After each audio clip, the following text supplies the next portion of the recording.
Hi, everyone. Thank you all so much for being here. I hope everyone can hear me okay. If you can't really hear me, I wouldn't say raise your hands, but you wouldn't hear what I'm saying if you can't hear me. So hopefully everyone can hear me. And I hope you all enjoyed the first session, the main session. So my name is Timi Alabi. I'm a project associate at Making Sense International. Making Sense is the host of this event, and I'm here as a room facilitator. So I am not one of the presenters, but I'm here just to keep an eye out on things and help this go smoothly. So now I will introduce our moderator. Her name is Cecilia Latorre. She's a project associate at EDC. She is a believer in the power of education to transform lives. And through her work in USAID and other donor-funded youth workforce and education projects in Latin America, Africa, and Asia, she has been a witness to and an active participant in these changes. So, Cecilia. So welcome everyone, and thank you for being today with us. So welcome everyone. Good morning, good afternoon, or good evening, depending where you are. And today we're going to talk about the trade-offs in demand-driven versus youth-inclusive and aligning stakeholder priorities in workforce development. Next slide, please. So let's check the session roadmap first. We're going to do this quick overview, and then we're going to get to the presentations. First, we're going to start with Youth Power to Learning. They're going to talk about peer-to-peer learning and youth lead org platform. Second, we'll have Education Development Center, EDC, and talking about learnings from workforce development programs in the Philippines. And third, we'll have Accenture presenting on their near hire training program in the Philippines as well. We'll have a dialogue with the panelists, an activity with you in Padlet, and I'm going to explain that later on, so don't worry. And we'll have a Q&A and a summary of your contributions in the Padlet. And we'll do, finally, some closing remarks. If you can go to the next one. Thank you, Tammy. So let's frame our conversation today. Workforce development programs. We see two approaches here that are important for these programs. On one side, we have the demand-driven approach. And by demand-driven, we mean the one that considers private sector interests and needs as priority. We know that evidence shows that this type of programs have really an impact and better outcomes for youth employment. On the other hand, we know that a positive youth development framework emphasizes the importance of being youth inclusive, have a youth inclusive approach. And what do we mean by this? We mean that we include the voices, a space for youth voices, so they can express their needs, their aspirations, and incorporate that into the development, workforce development programs. And we also talked about diversity, right? It's giving a space for a diversity youth voices, from the ones who haven't finished the schools to the other ones who are taking a technical vocational class to recent college graduates. You know, we know in concept that these two things are key for our programs. However, in the day-to-day implementation, these two approaches seem to compete. Can you go to the next slide, please? So for this session for today, our panelists, and we'll ask you also, our participants, to think about this in a different way, right? How do we align these different stakeholder priorities, these two approaches, right? So without further ado, let's get into the presentations. I'm gonna introduce, if you could go to the next one, please. Thank you. I'm gonna introduce our first two presenters. First, we have Abolaji Amitogun, and he's a social and business entrepreneur with more than 5 years of experience and passionate about empowering African youth in combating poverty and economic hardship. He was instrumental in shaping and implementing the USA Youth Lead Network and the Youth Lead Ambassadors Program, contributing to the platform growth, program initiatives, and engagement strategies. And he volunteers his experience, time, and resources in working with entrepreneurs. His ventures include founding the Hub 67 for-profit social enterprise dedicated to promote economic prosperities and with underserved and marginalized groups in Ibadan, Nigeria. With him, we have Maria Brunelle. She serves as a senior knowledge management specialist for the USAID-funded Youth Power 2 Learning and Evaluation Project. In this capacity, she leads the online learning hubs, Youth Power Org and Youth Lead Org, and the Learning Network, including communities of practice. She led the development of the Youth-led program, and Maria is a trained economist and knowledge management expert who has worked with clients such as USAID, CDO, and the European Commission. So, Abulaji and Maria, go to you.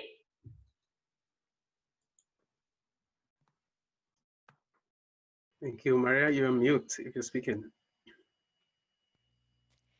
Thank you, Cecilia. Good morning, good afternoon, good evening, everybody. We're excited that you joined our session. And as Celia said, you will hear different approaches today.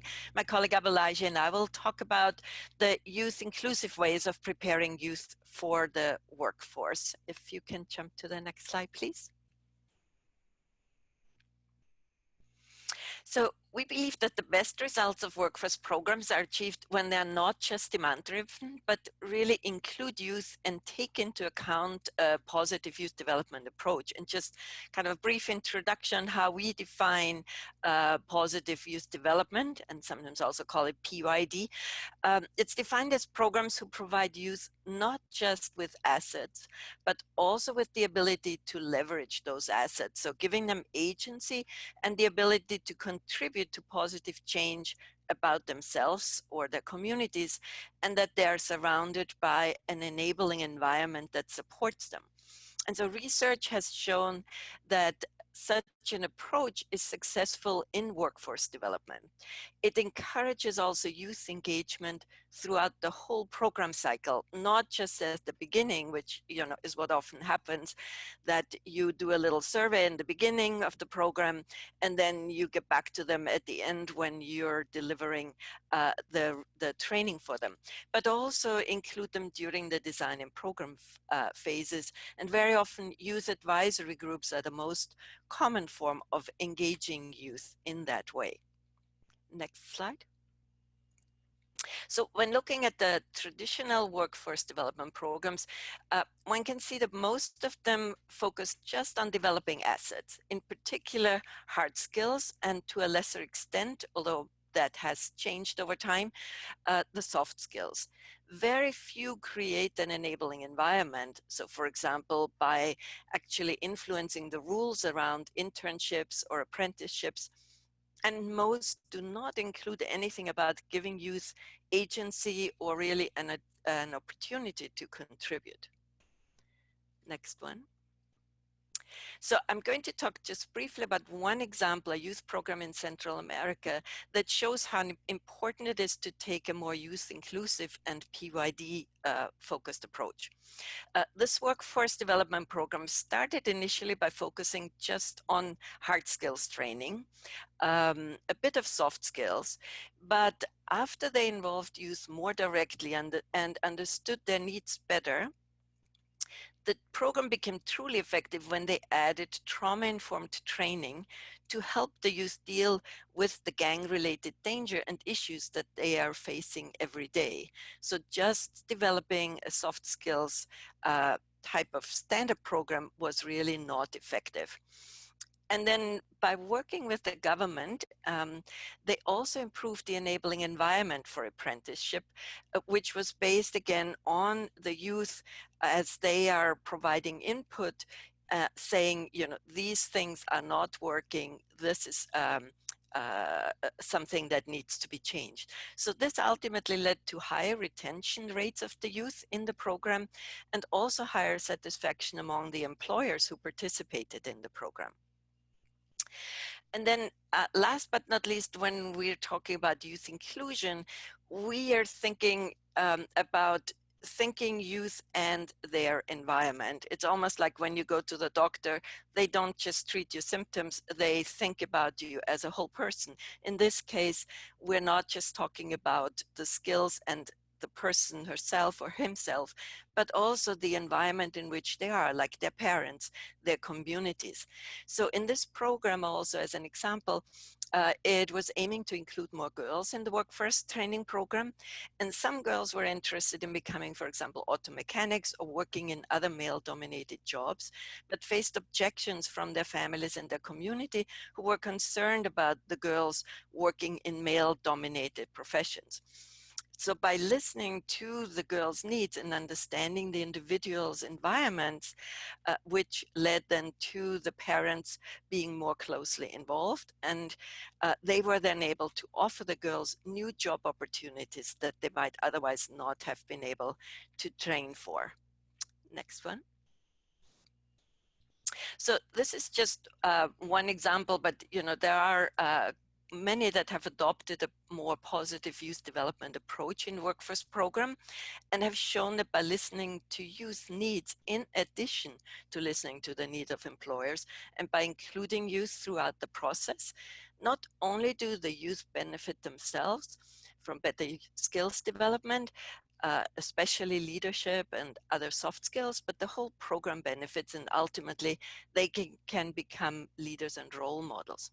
So we believe that youth inclusive demand-driven workforce projects add and create value for all the players. So for the private sector, it can add to the traditional drivers of profit and efficiency goals by adding employee motivation and job satisfaction, which ultimately increases profit and efficiency. For the public sector, it can contribute to higher employment by becoming more inclusive and enabling parts of the labor market to enter the market that might previously have been excluded, for example, because of gender discrimination. And as Remy Theroux from USTAT mentioned this earlier in the session, diversity is really key. And then last but not least, the education and training sector can also benefit by providing more sustainable success and not providing youth just with skills for the immediate employability, but by adding these other components, also a chance for longer term job retention, professional growth potential, and job mobility. Next. So the example I mentioned earlier is as I said, a more traditional youth workforce development program focused on formal training. My colleague Abolaji will now talk about a youth-driven program that is using primarily peer-to-peer learning, and that builds not just the youth skills, in particular also soft skills, but also strengthens their agency and contribution and provides an enabling environment. So we believe that peer-to-peer learning and volunteering are important youth-led ways of acquiring these soft skills. And so based on the input from a group of youth, USAID, about 100 youth advisors, USAID created a platform for youth by youth that enables young change makers to build new skills and knowledge and gain agency and be inspired. Many applicants to the platform over the last months have expressed the fact that because of COVID, they need these online opportunities for skill building more than ever. It has also been proven that the benefits of acquiring these soft skills is not only valuable for the workforce opportunities, but also carries over into family planning and violence prevention. So with that brief introduction, let me hand it over to Abolaji. All right, thank you, Maria. Next slide. I know we are short of time, but I'm going to try and rush up through our slides. So I want to talk to you about the Youth Lead platform, which is the platform funded by USAID. Youth Lead was launched in 2018 under the Youth Power Learning Project as a platform to foster connection among young change makers, to share ideas, projects, and resources needed for their change-making activities, and basically are critical to the critical components for their personal and professional development. So through our Youth Lead Ambassadors program, we help develop competencies needed by members to thrive in various social and workforce settings. The platform, of course, key stakeholders are the youth themselves, ages 15 to 35. Currently, the platform has over 8,000 members, and other stakeholders are the international development sponsors, which we have 23 of them, and of course, USAID. So next slide. We are indeed a youth-driven platform, youth-driven inclusive platform guided by the PYD philosophy, which Maria mentioned about earlier.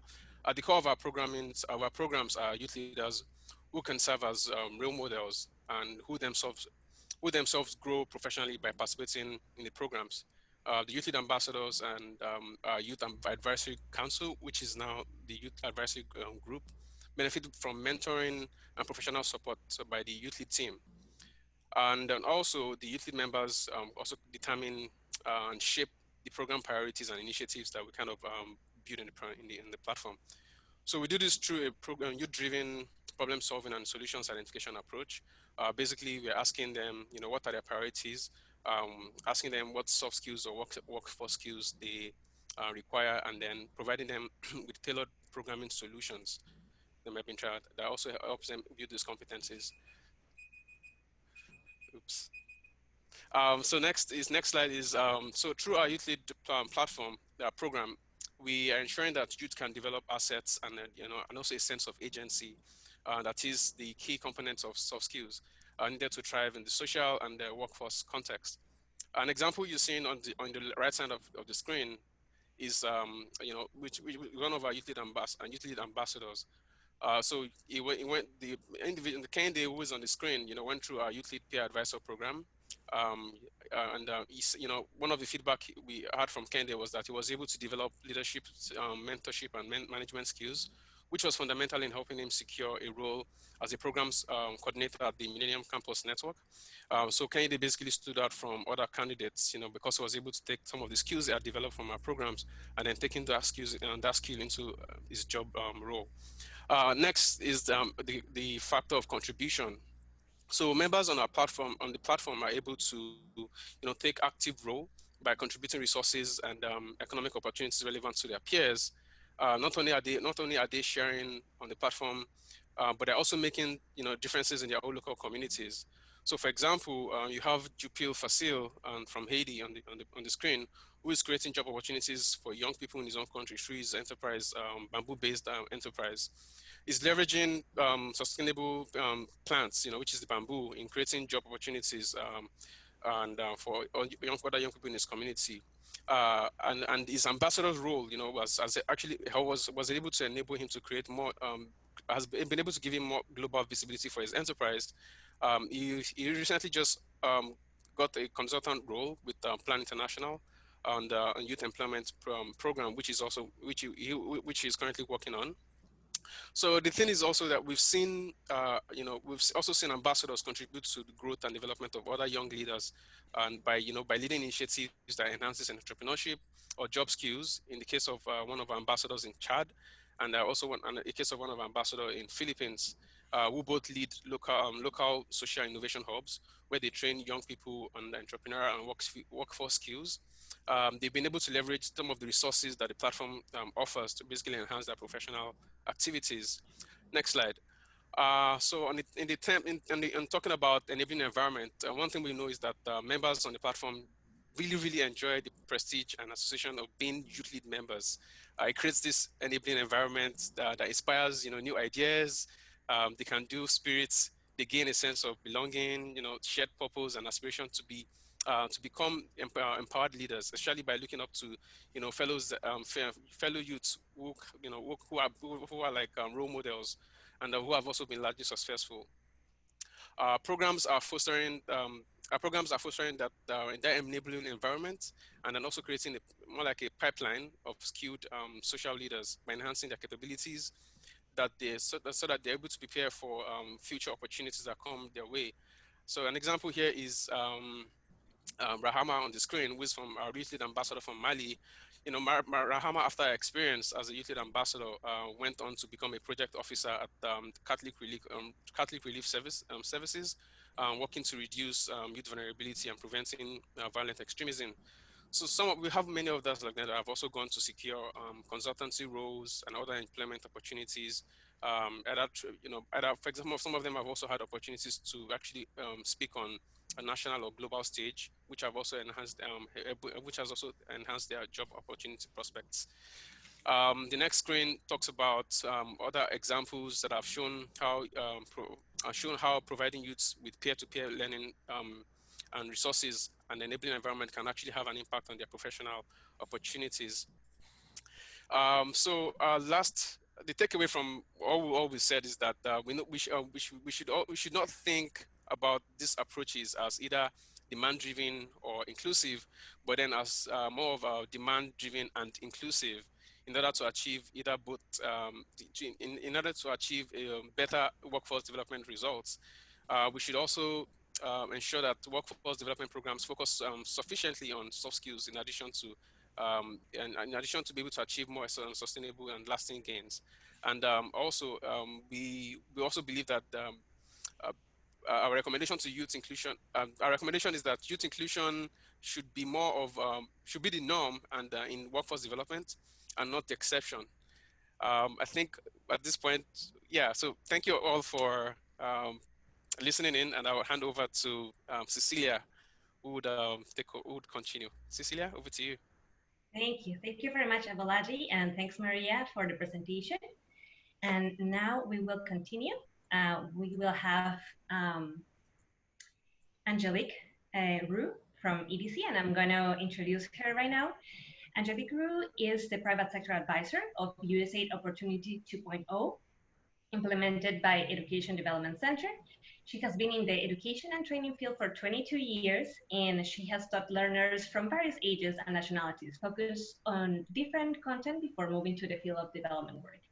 In 2014, she joined EDC under Aware One, a workforce development program for in-school youth, and then she was the director for programming and training for Teach for the Philippines before she returned to EDC for Aware 2. And now to Angelique. Thanks, Ceci. Good morning, good afternoon, and good evening from wherever you are dialed in this session. So I will be talking about how we navigate stakeholder spaces in EDC, and this is based on our learning from our workforce development programs. So yes, that's the first slide. So take a look at the slide on the left. It is a launch of the Youth Entrepreneurship Program led by the Department of Trade and Industry and the private sector. I wish I could hear you because I'm going to ask you a question. What do you see? Or maybe I should ask, what do you not see in this launch for a Youth Entrepreneurship Program? And on the right is a class learning work readiness. So the youth have to imagine from within their classrooms what the workplace is all about. Again, what do you see? Okay. Or again, maybe I should ask, what do you not see? So the private sector and the youth do not share the same space. It's not natural. Okay. They hardly ever meet. Next slide.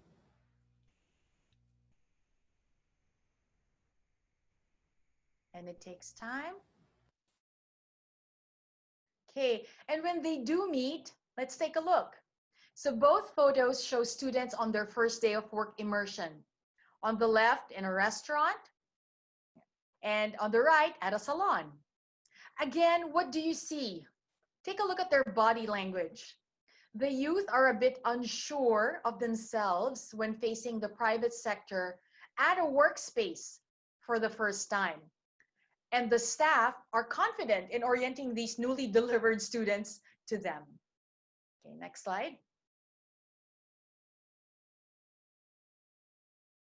So how do we navigate or align these different stakeholder priorities? Because based on our experience, we know that this tension does exist. So we have three ways of addressing this tension. Next slide, please.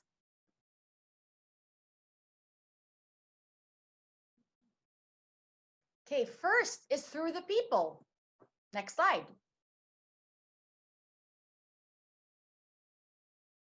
Okay, so we turn teachers into private sector connectors or private sector partnership managers. So since the youth are with the teachers day in and day out, and the youth see the teachers as their second parents, it was a good starting point to capacitate the teachers to be the ones bridging the youth to the private sector.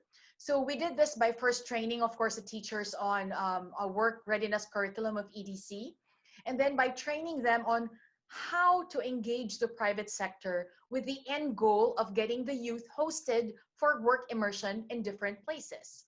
So the photos on the left, you can see meetings between teachers and the private sector as they try to pin down the partnership details of the work immersion. And the photos on the right show the teachers accompanying their students on their first day of work immersion. So I would like you to take a look at the lady on the bottom right. Okay, so she's been in the education field, or she's been teaching for almost 30 years.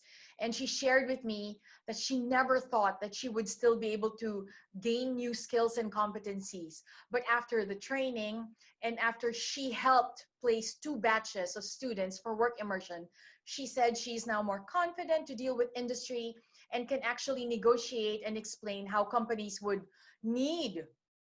Okay, so you need us, need our skilled youth. She actually almost cried explaining this to me. So how did we successfully capacitate her and all our project teachers? Next slide, please.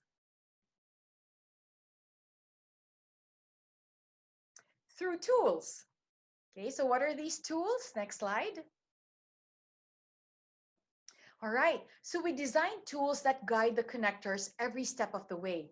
On the left, you will see a resource book for implementing work-based learning, or we can say work immersion. It is a guide for teachers outlining the stages of how to engage private sector for work immersion purposes.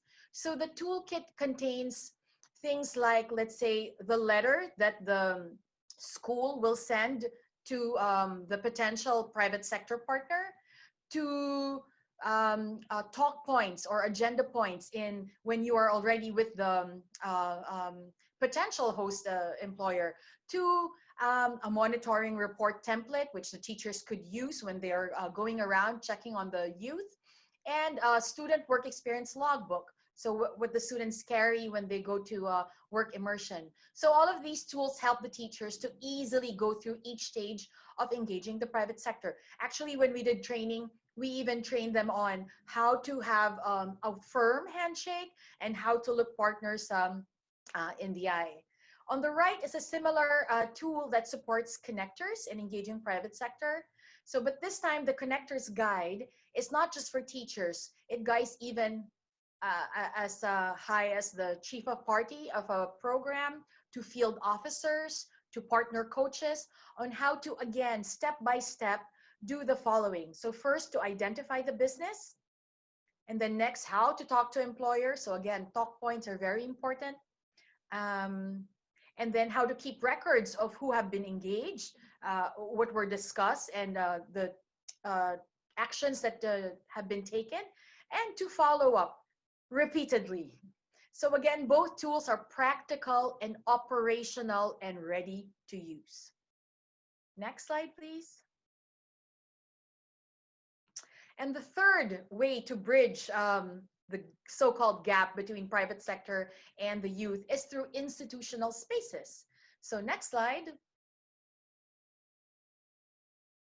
All right, so we innovated a strategy to promote multi-sectoral partnership and collaboration. So we call this the Youth Development Alliance, which is a catalyst for youth engagement and empowerment. So the YDA acts as a critical driver of youth program development and implementation by facilitating 3 critical processes. So the first one is multi-sectoral partnership and collaboration, as already mentioned. So the local chief executive of the local government unit, so in the case of the Philippines, the mayor, actually heads the YDA. And as you can see, there are many logos there of different agencies. So they ensure that their mandate affects youth programs. So for example, the Public Employment Service Office sits in the Alliance and is able to connect the youth to employment through various means.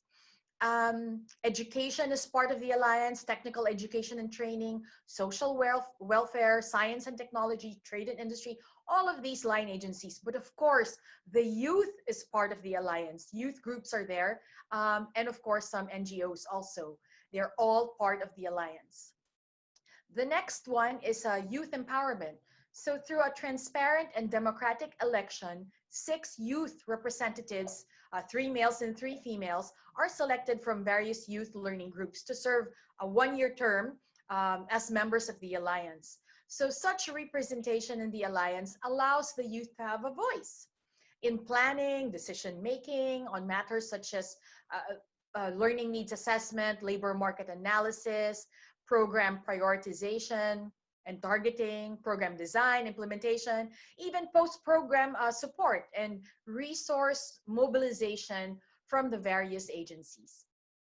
And lastly, data-based collaborative planning and strategic decision making. It's such a mouthful, but basically the YDA is mandated to prioritize, plan, and oversee training and learning programs that are anchored on local labor market assessments, and to facilitate referral and information exchange so that the program completers of this specific program have opportunities for post-training activities. So while each Alliance member continues to pursue its own organizational mandate, through the Alliance, these various mandates come together in an integrated and coordinated fashion with a common focus on youth development. Hence the name. Next slide, please. So yeah, the YDA plays a vital role in connecting stakeholders in tangible ways. So the example here is the YDA is responsible for linking youth to business establishments for on-the-job training and possible employment.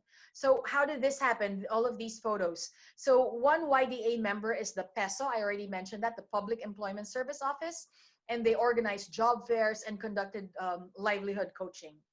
Another member is the Department of Trade and Industry. We saw earlier on the first slide. DTI also provided entrepreneurship trainings for those completers who wanted to start their own livelihood.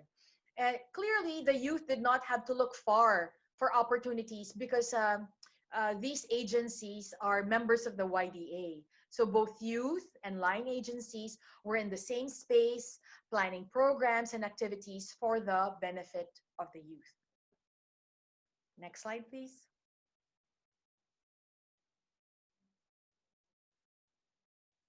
So let's go back to the initial question asked. How do we navigate or align these different stakeholder priorities? So next slide.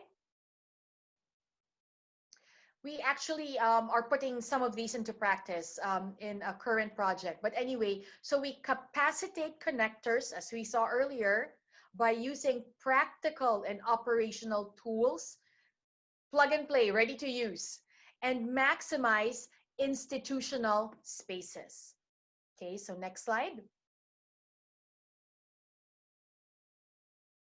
So putting that learning into practice, again, as I mentioned, we currently have a project in the Philippines called Opportunity 2.0, and it focuses on the vulnerable out-of-school youth. So from our learning from previous projects, we created a private sector team within the project to build a group of connectors just focused on private sector engagement. Of course, the teachers have been capacitated in a specific program in the past, but they do have their work. So at least the private sector team will focus just on engaging the private sector.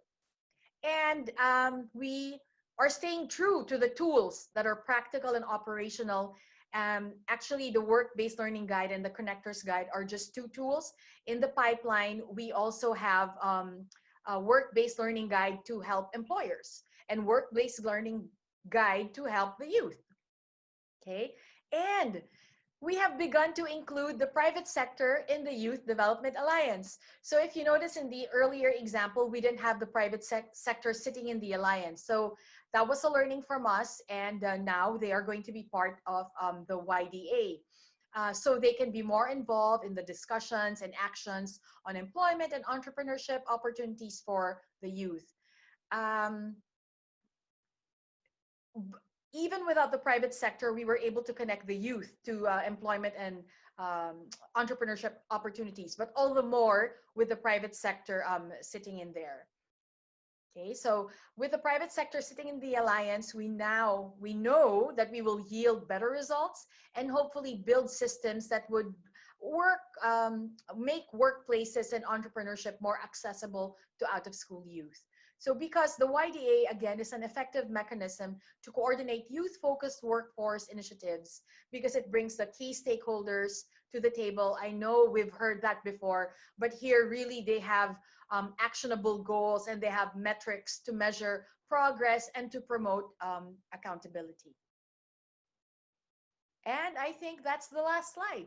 So thank you for listening to the learnings of EDC on our workforce development programs. Thank you. Thank you very much, Angelique, for the presentation. And now let's go to our next presenters. And let me introduce you to Russell Gonzalez. And she has extensive experience in business process outsourcing, 16 years total.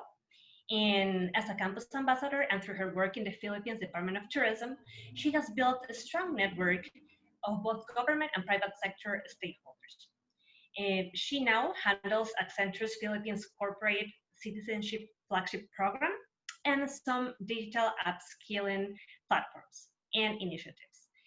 With her, we have Michael Ingram. He is a senior manager in Accenture Development Partnerships. He has spent the last 20 years consulting in the international development and banking sectors. Early in his career, he consulted for large US banks with engagements focused on credit operations, retail delivery, and process redesign. And within the international development sector, his focus has been private sector and financial sector development. He has conducted both assessments on business enabling environment for the World Bank and USAID, and he has managed teams of experts for products such as USAID's mobile payment risk work focused on East Africa. Now, I'll pass it to Mike and Russell. All right. Thank you so much, Cecilia, for that introduction. Again, mabuhay, good evening, good morning, good afternoon, wherever you are in this part of the world. So again, I'm Russell Gonzalez, and I'm the Accenture Development Partnerships Lead for the Philippines. And I will discuss with you the Near Hire Training Program. So, okay, how did we start? Actually, the Near Hire Training Program was a brainchild of one of our country managing directors, Benedict Hernandez. It's under the Corporate Citizenship Program for, of course, corporate social responsibility. But then during that time, 2016, he was also president of both the ITBPAP, it's the ITBPO Association, ITBPO Association of the Philippines, and the Call Center Association of the Philippines. So we were like, why not marry this two, like giving back and trying to help, but then answering the demands of the industry. Then the Near Hire Training Program is born. So next slide, please. All right, so the Accenture Near Hire Training Program is an initiative and aims to give training to people who are in the more likely, I don't want to call them the less privileged, but more likely they are more, they earn an income that's below 20,000, I guess, in a month. And we are usually getting beneficiaries from poor communities, so they would be able to be competitive and marketable in the industry, which is the BPO industry, and more likely in the IT tech industry too, and very popularly known as the call center industry here in the Philippines. So this is also supported by one of our digital upskilling programs, which is the Skills to Succeed Academy. And of course, this is also under our CSR umbrella. Again, the Near Hire Training Program is a 15-day program where we'd like to improve on the communication skills of our trainees, both oral and written. And we, of course, want to make sure that they have basic PC navigation, coming into this new normal and everything's virtual and digital. And of course, knowing Accenture is one of the leading companies who's all rotating to the new, we have to make sure that they have at least basic computer skills. Of course, we teach them some basic life skills as well. So next slide, please. All right, so Accenture being the number employer, at least for 2020 here in the Philippines, and recently awarded by the Refinitiv Diversity Inclusion Index by Thomson Reuters as #1 in inclusion and diversity. We are pressured to actually make sure that we have a representation from all of the sectors, well, most of the sectors in the community. So in the near-hire training program, we have women, PWDs, and recently a lot of displaced workers because of the COVID pandemic. This program has been running for 5 years now, and with almost 1,300 beneficiaries since the start. And this program's actually won our A-list awards globally. Of course, again, now that we are facing all this this COVID situation, we are now virtual. Next slide, please.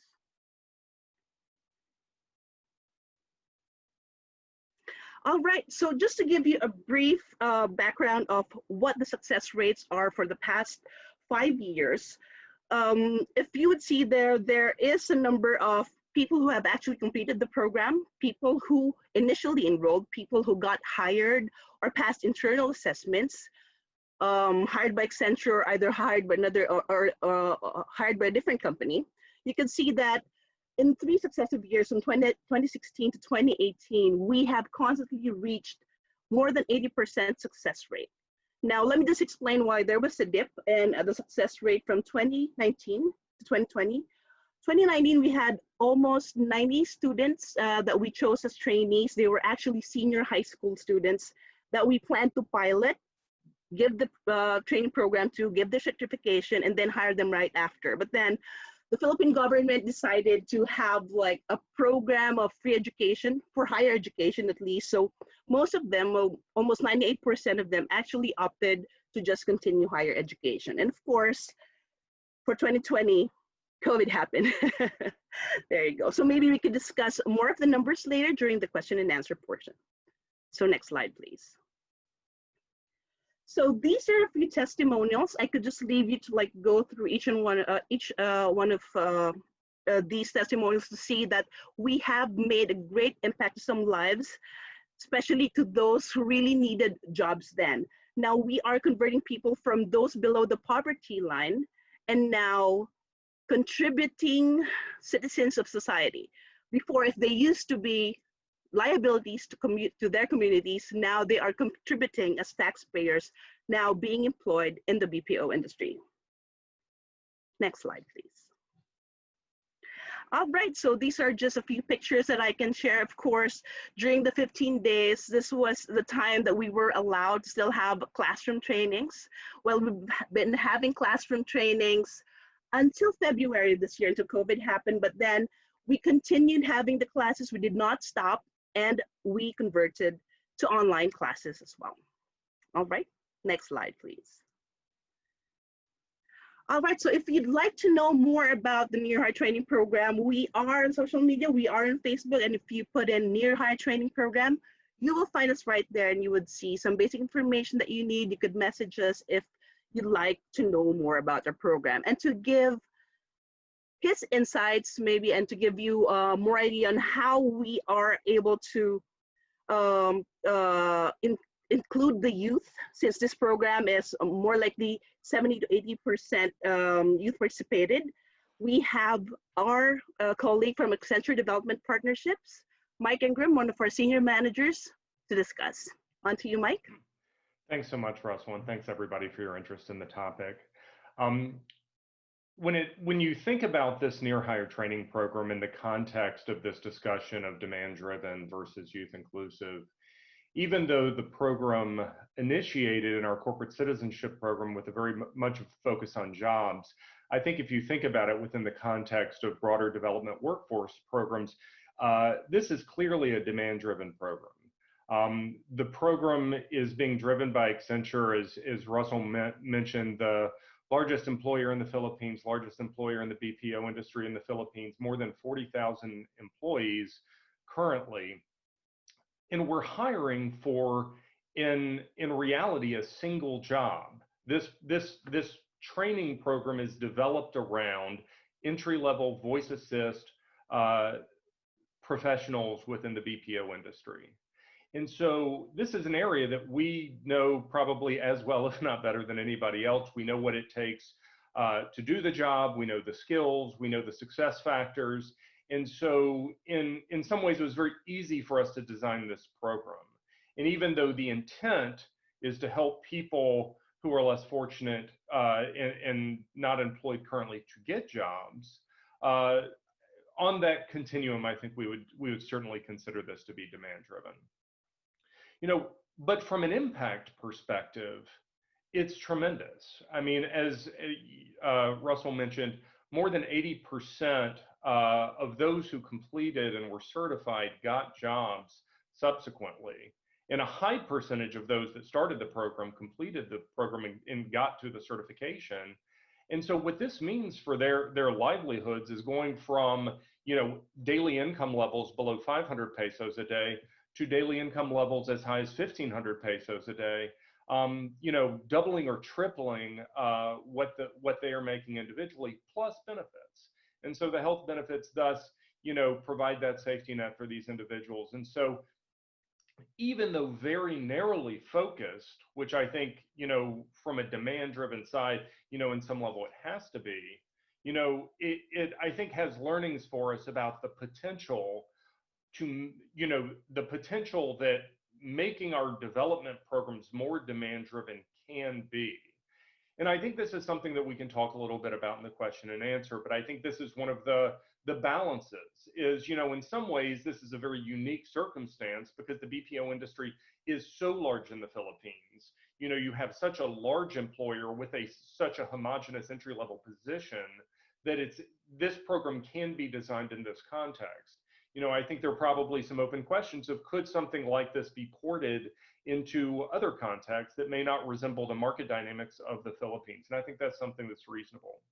One element that I would like to mention that kind of at least begins to take a little bit of a youth inclusive angle to this, or a maybe human-centric angle to this, is one of the things we recognize, given the less fortunate nature of the participants in the program, is that we recognize that actually getting to the program and participating in the program was a significant barrier for many of the individuals. And so ultimately the program was designed with a daily allowance for everyone who was participating, such that traveling to and from the program and having the ability to access the internet once you're back in your home does not become a barrier for your completing the program. And so that's something that we've looked at. And then, as Russell mentioned, we have designed it such that certain cohorts have, are specific to women or people with disabilities, et cetera. But anyhow, I'm glad that we could contribute a private sector voice into this conversation about workforce development.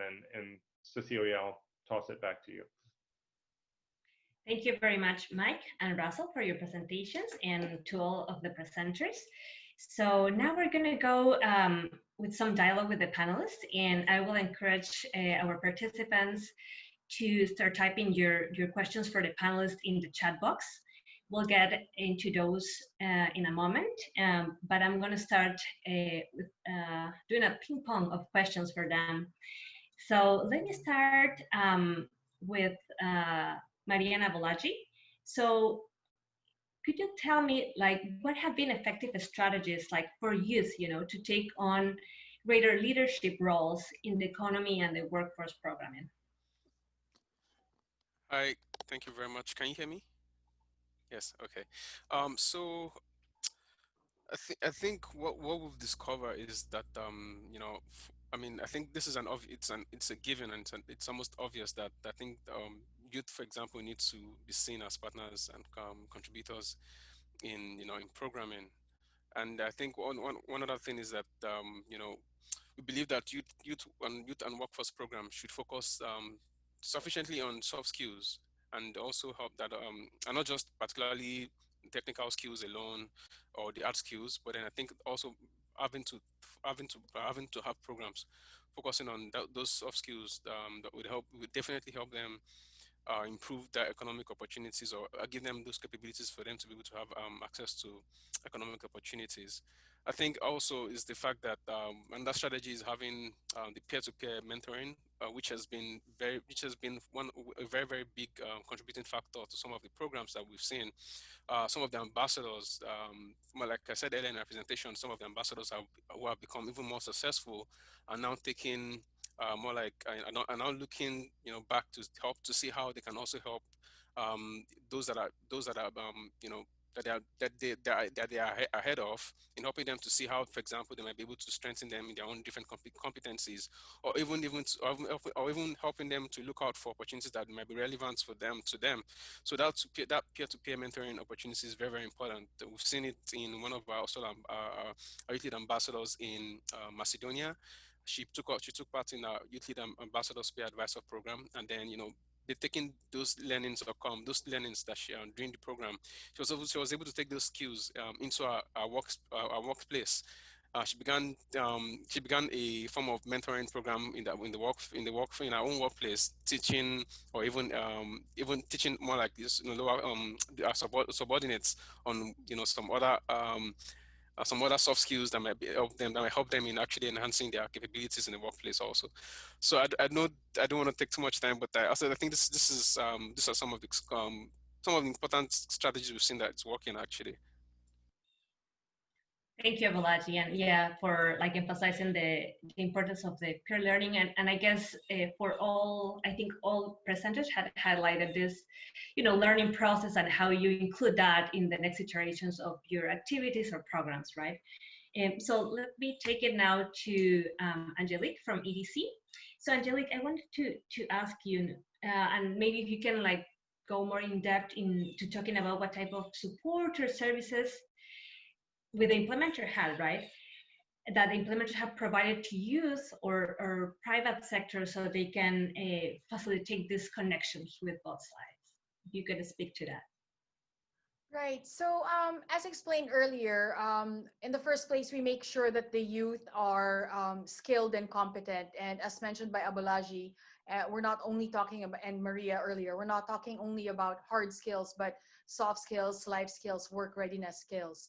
So, in capacitating the youth to be competent, we are actually servicing both the youth and the private sector, making sure that they are receiving skilled workers. But I think the example earlier of bridging the gap by actually uh, bringing the youth to the private sector through work immersion. So that was a particular model that we used pre-K-12 and during the first 2 years of K-12, because the Philippines was one of the last countries that moved to the K-12 system. So a lot of the private sector in general actually weren't aware of senior high school students needing to go into work immersion. But it actually was enacted as a law through the Department of Education. So it was like an awareness um, campaign. And also, aside from letting the private sector know that, hey, these senior high school students, they exist, they're skilled, we actually delivered the goods to the private sector, so to speak. So that's one way of putting it on how we service the private sector and the youth. Excellent. Thank you very much, Angelique. And now the ping pong ball goes to Accenture, with Mike and Russell. So for you guys, the question I have is like, what incentivizes Accenture and peers, right, private sector, to participate in workforce development programs? If you could speak to that. Sure. Thanks, Cecilia. I think in some ways the near hire training program is a textbook example of a shared value program, because it ultimately is, checking the box of the development impact and designed with the intent to support, less fortunate people accessing jobs and improving their incomes. But it's done so in a way that is tied directly to, the demand that these private sector businesses have. And so as such, there's more of an incentive for them to participate because they see that the graduates from this program, are performing. And so I think that's one of the things that for us is important, and I think is a nice lesson on the demand-driven side, is the sustainability of the programs. And even though we have not scaled the program ourselves directly, but I think the program has the potential for scalability, and it's because it's actually serving the demand of the industry. So. Yes, and if I may add a little, we might not have scaled so much. Again, this is under a corporate citizenship umbrella, and we have a limited budget for that. But again, our collaboration with other companies, like of course EDC, we are working right now with EDC for their Opportunity 2.0 project. We are part of the private sector that they are now working with. And of course, yes, this framework, the model right now for NHDA has been followed by several BPO companies already, and they're doing the same. So I guess that's enough to say that we have scaled in a way that everyone is doing the same and helping out, plus at least at the same time fulfilling their demands and capacity solutions needs. Excellent. Thank you very much, both. So I think right now we're encouraged to our participants. Yes?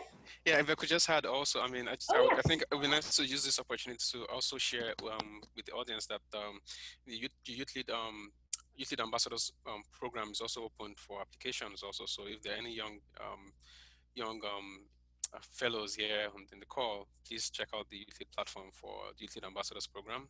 It's the next cohort of ambassadors program. So I think the deadline is September 25th. So you just have some days to apply. Awesome. Yeah. Please share that info, people that you think could join the young ambassadors. Thank you, Balaji. Okay, excellent. So I think right now we encourage you to put your questions, and we want to hear from you. Temi, if you could help me sharing now the Padlet link in the chat, and also if you could take the screen piece and share the Padlet as well, that'd be great.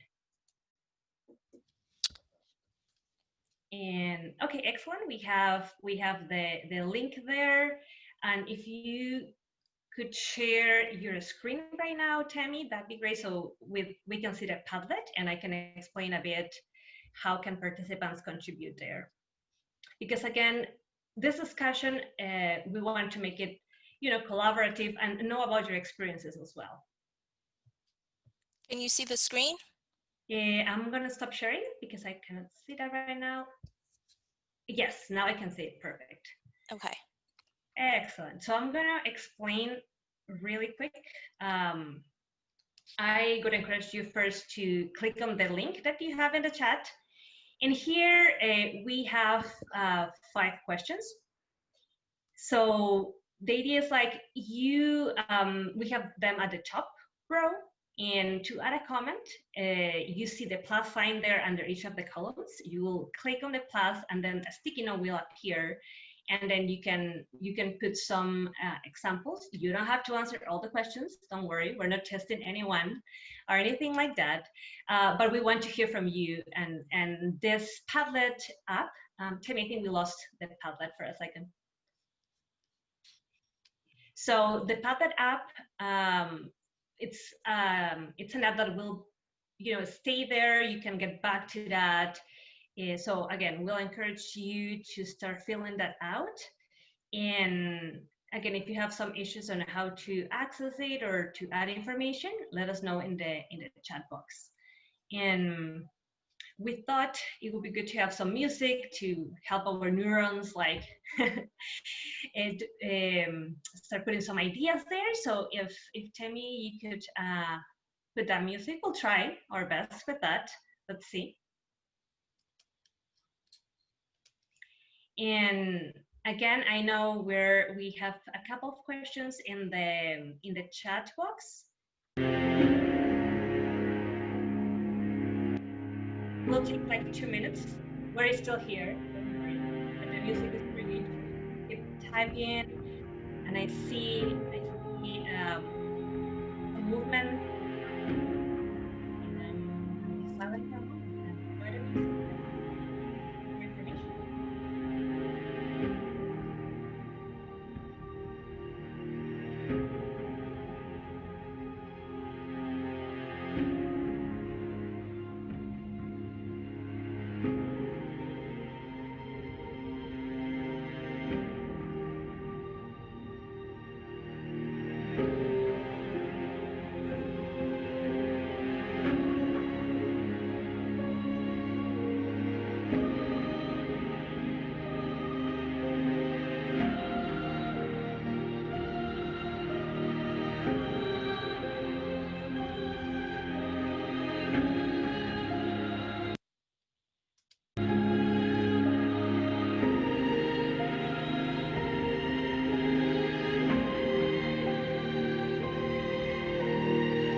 Thank you. Okay, it seems like the experiment worked, that people is inspired. So very good to see that. So see, we're putting in practice. We test some things.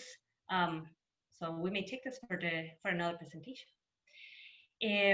Okay, so let me go first to some of the questions that had come up to the chat. You can also raise your hand if you want to ask and use your beautiful voices for that.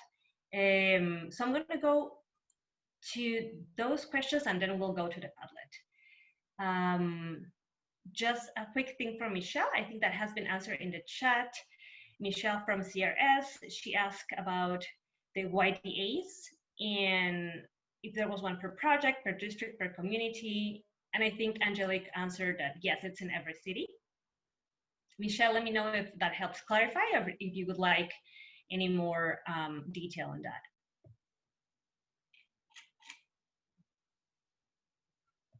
I'm not sure. Michelle is okay. Thank you, Michelle. And then we have a question for Russell. And Russell, so you talked about the Covet impact. So how has Covet impacted the demand for the program, the near hire training and BPO? And is there a goal to scale up this model, or is it likely to stay at a similar size over the next years? If you could speak about it.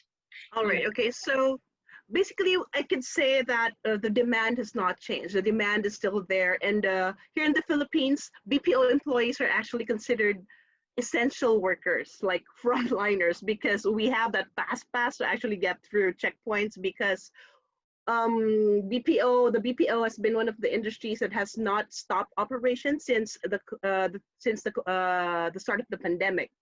Now, what changed more likely is the media of how we execute and do these programs. Now we are online, and with now, I know Mike said earlier 40,000, but with the addition of our Cebu and Ilocos sites, we are now 70,000 strong with employees, 95% for employees working from home. So what changed is the way we get more people and to orient them to start working from home, providing them the peripherals and resources to actually start working from their own residences without having to go to the office. Because as we know right now, it's actually more expensive here to work in the office, since there are several requirements that we have to fulfill. And I guess we have answered the question number 2 already earlier. Thank you.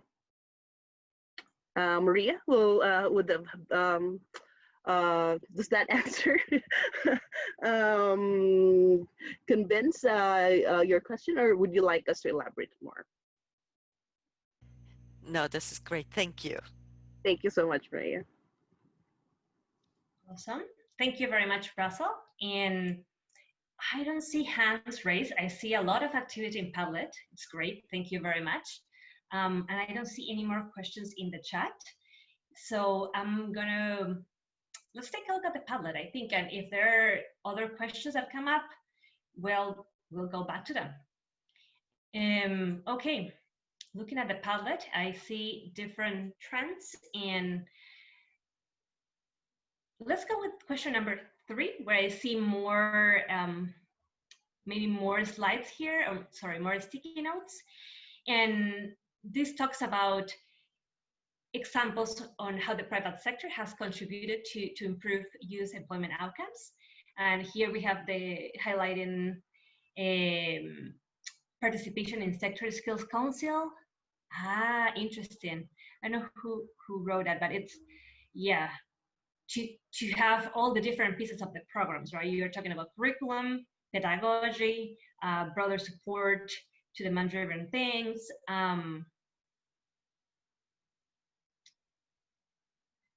We'll see also that the topic about internships and to encourage them to be paid. Can you scroll a bit down? Thank you.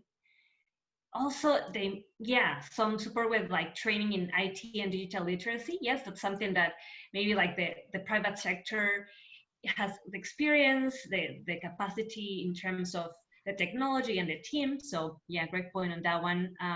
Cecilia, maybe one comment on that. I mean, I think one of the things that's interesting about private sector effectively contributing, I think one of the keys is the pathway between upskilling and job offer. And I think that's one of the things that, I know is part of the secret sauce of kind of what we're doing. And maybe as we're part of the demand, it's an easier place for us. But I think that's one of the challenges within the development sector, is getting that connectivity to the actual hiring managers who will hire. And it's in some levels it's easier to do the training. It's the challenge is that next step. And so I think that's one of the things. I think the point about paid internships that lead to employment, that pathway, in defining the pathways, is critical. Thank you, Mike. So I'm gonna go to question number 1 right now, that talks about more on the youth side and how to encourage the leadership roles. And again, we have the idea of the peer-to-peer mentoring. And I think an interesting idea that caught my attention here, it's taking this like small steps, with low risk, to keep increasing the visibility of youth. So I think that's a really important point that has been made here. I don't know if anyone from the panelists would like to add on the trends or the ideas that you're looking at the Padlet.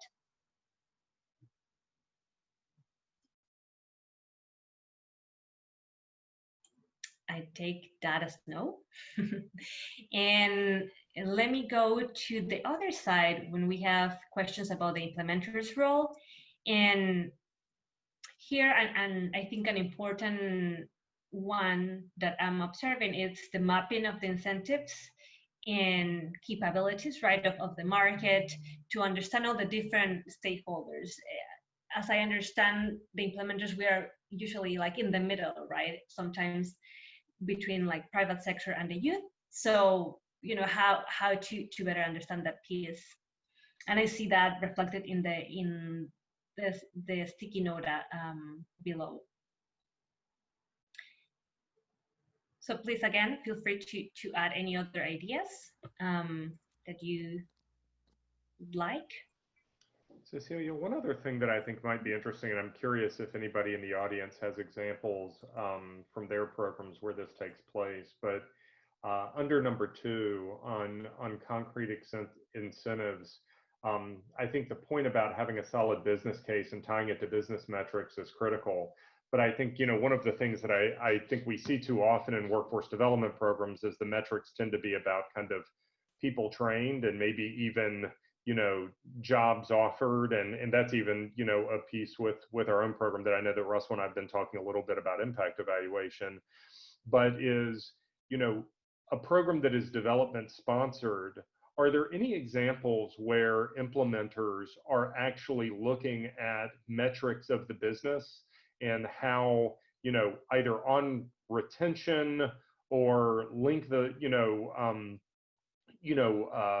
promotion post job offer, things that would demonstrate that the youth that are being hired are succeeding and contributing to the success of the business? I think that it's an interesting aspect because that's typically not the measure that implementers are being held accountable by, the donors, but they may be some of the most important metrics to think about sustainability of the program and that there's a true demand. And so I'd be curious if people have examples of where they've done that. That's a great question, Mike. And I will give some time for people to, you can either respond in the chat or add it to the Padlet or raise your hand. I am being mindful of the time. So while we take that question, like the audience process that, why don't we start with like some closing ideas for each of the presenters? Would that be okay with everyone? Just to also kind of comment, I was just looking at the tablet on I think number 1 question that talks about more visibility, ability to take small steps with low risk, and I'm kind of curious as to what the individuals kind of thinking maybe like some of a more explanation, because I kind of struggling to kind of understand what the perspective is here. So if the person who posted that could maybe like share some more information on the chat box, I think that'd be great. Thank you, Balaji. Yeah, and they can also include more detail, I think, on Padlet. I think the beauty of Padlet also is that it helps us continue the dialogue even after the event is finished. So we'll encourage that as well.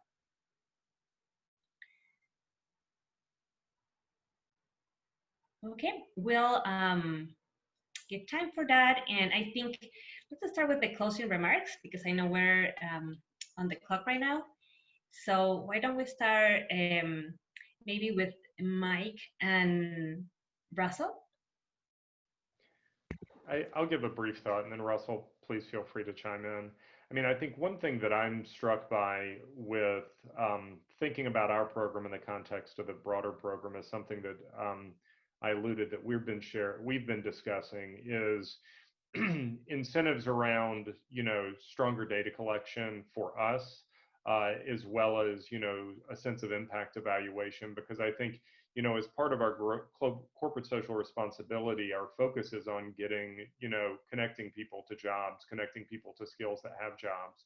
But there's a broader question of the longer term impact. And I think there's a great perception that we're having a significant impact on those participants, but certainly have not done extensively anything about kind of a rigorous impact evaluation or long-term monitoring of participants. And so it's an area that I think, especially as corporates are getting more involved in kind of the development space or kind of the corporate social responsibility space, it's something that's incumbent upon us to explore more, and certainly something we can probably learn from our colleagues in the development sector.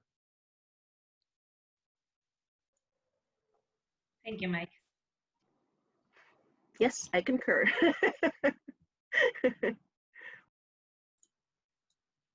Okay, thank you, Russell. And maybe now we can go to Abolaji and Maria for closing remarks.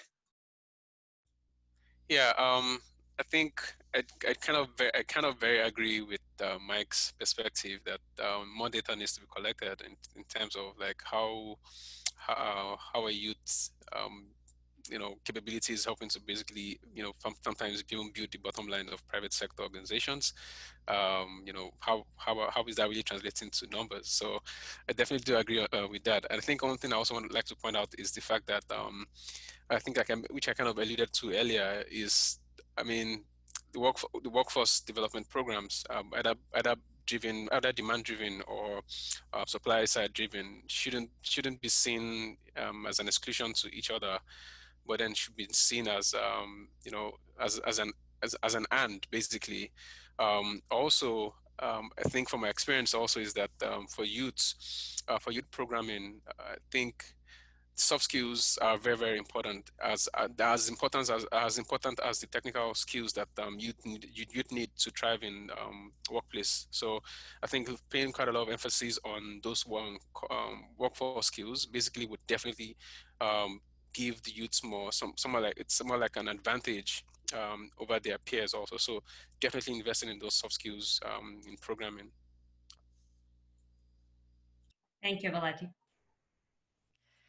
Perhaps just to add, I really believe in the importance of agency. I think just training youth in certain skills and then expecting that they will immediately know how to apply that is, it works in certain sectors, but I think for the long-term success, giving youth more agency and the ability for them to do apprenticeships, do internships, and do that applied learning, I believe is truly important and will provide the longer term successes.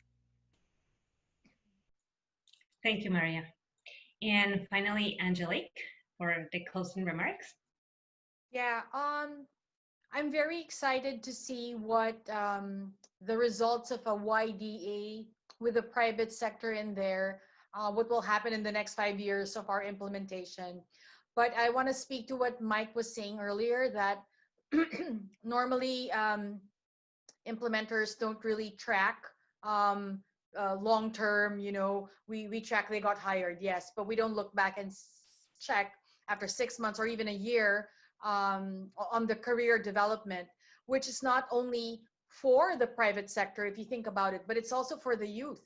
How did they progress? Did they last in that job, or they just got in but had problems and didn't stay on? So that's really also an interesting conversation, which all of us could be thinking about, whether we're private sector implementer or youth inclusive. So that's it. Thank you. So I want to thank you all our presenters today. And I think we're on time right now, and we appreciate again your participation in the session, your contributions through the Padlet, and please, the Padlet will stay there, so keep contributing, keep the talk, and let's keep thinking about this issue. Tammy, to you to close the session. Okay, thank you everyone for joining us. Like Cecilia said, we appreciate your contributions to this and your time for filling this out. Some really great ideas on there. And this is the end of the event. I hope that most of you attended the main session earlier today. And please, visit our website for more information. So thank you for being here.